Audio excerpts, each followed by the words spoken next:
Mnangagwa cracks on SADC pressure. Dumela bakhulu, the Nyame Tijan is back kungemsana ndadzoka nhasi pano ndine imwe nyaya yakakosha kwazvo, nyaya yandasangana nayo. Unoziva kuti inini ameno zvichiitika zvenyaya ndini ndichitodzifambira, handitodi kuti vanhu panapa mujambwe nema-updates nezvinhu zvese zvinenge zvichitaurika kuma-streets, ringava ruma guhwa zvese tinge tichingoda kuti tive nadzo panapa. I'm sure ndoziva dzese dzimwe nyaya dzinozobuda zichinyatsotanga chokwadi dzedziri 100%, but iwo vanhu ava vezvima-newspaper nemachinchiye vanenge vachinyorawo nyaya semaonero avari kuita, but inini ndinozongoyawo panapa totry kuanalyze zvanyorwa zvacho tichionesana. Inini changu chete inini kungofambira nyaya ndangoitoro pendendaitora ndobva ndakuudza kuti nyaya ndaiona pakati, but tombotaurirana tichionesana kuti muri kuionawo sei nyaya yacho iri kutaurwa ipapo, semarumors matauriro azvinenge zvichiitwa. So panapa nyaya ndavanayo nhasi ndasangana nayo pabepa reAfrica Beautiful Orunda. Avakomana vanowanika online. These guys handina hangu ndakavaita popular. Ndakaita popular. Patakatanga wazivani nganga ne 50 followers chete. Anyway, it's a topic for another day. Nhasi panapa nyaya yavabuda vakanyora the disputed president Emmerson Mnangagwa has submitted a fresh proposal to SADC, begged by South Africa President Cyril Ramaphosa. Our sources within SADC say in his submissions dated 3 April, Mnangagwa informs SADC he will no longer seek a third term or any extension of his current disputed term. He goes further, submitting to SADC that he has discussed this decision with President Cyril Ramaphosa of South Africa, who believe not seeking a third term is a good move in the interest of Zimbabwe. However, Mnangagwa further submits that together with President Ramaphosa, they believe this new position, not seeking a third term, should encourage SADC to shift from their resolution for fresh elections to be held in Zimbabwe. President Mnangagwa submitted that SADC could just strongly reprimand Zimbabwe and set aside fresh elections in Zimbabwe, which the regional bloc is set to announce soon. President Cyril Ramaphosa of South Africa,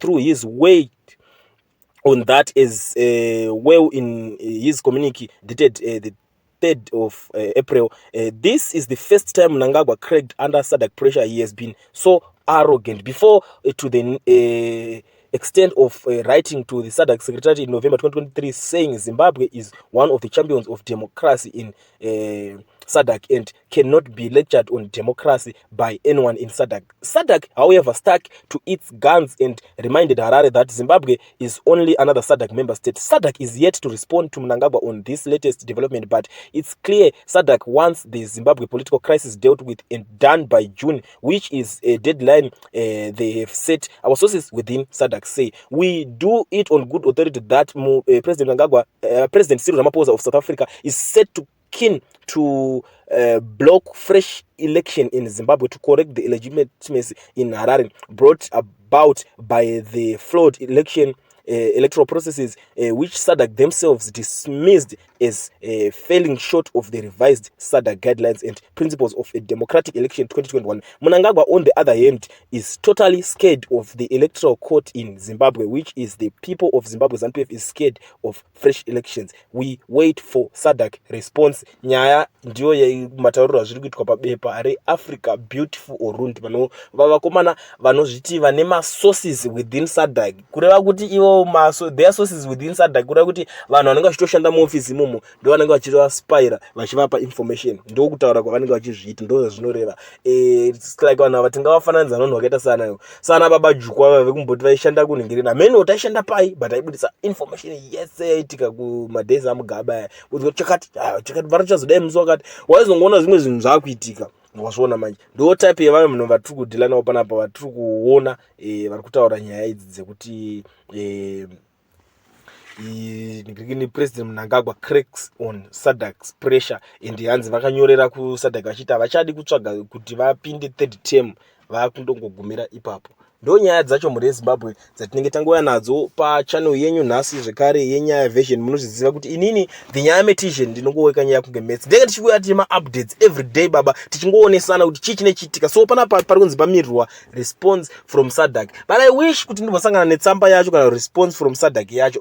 Zvimwe zvekuzonzi mbona anyorera tsamba kuSADC, I don't know kuti inenge yaverengwa iko kuSADC kwacho, saka SADC ndo inenge yamirira kupindura. Ndiri kungoti zvangu nenda kamira ndeni ndichishuvirawo kuti ndione tsamba yacho ichinyorwa kunoku ichizosendwa so that tizokwanisa kunyatsa kuuya neka evidence bijana tichinyatsoratidzana kana ka proof kuti unai tsamba yacho inyorwa ndeiyo yaendeswako. But anyway vakomana vanenge vachingoti the sources within SADC say, but isusu techingoti kana iri propaganda tichaifumura kusvika zvapera, kusvika kusisina anoti bufu nenyaya dzema-elections idzodzo. Nekuti inini nyaya metizhen munoziva kuti ndinoweka nyaya kunge maths, tinenge tichida kuweka nyaya. Munoziva kuti maths dzakareba, maths is not easy kuwekerana maths, munozviziva makaenda kuchikoro vanhu imimi.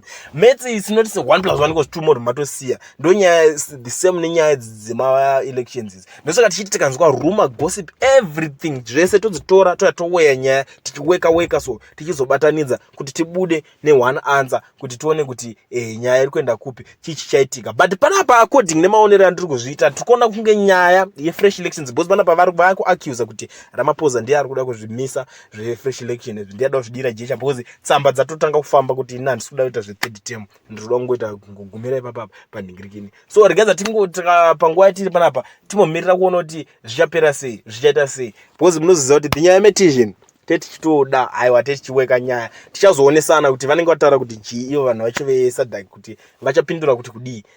But ndakazvitarisa inini ndiri kuona kunge nyaya yacho ichazongonzi kepele aiwa kusisina fresh nhingirikini. Tobva tadzokera kuti kuchii aumana 2028 kunorwadza mana. But regedza tione kuti zvii zviri kuda kutaurika ipapo, zvii zviri kuda kurongwa mune Zimbabwe. I am the nyaya metizhen sekutaura kwandozviita, ndinoweka nyaya kunge maths baba nyaya. I'm out.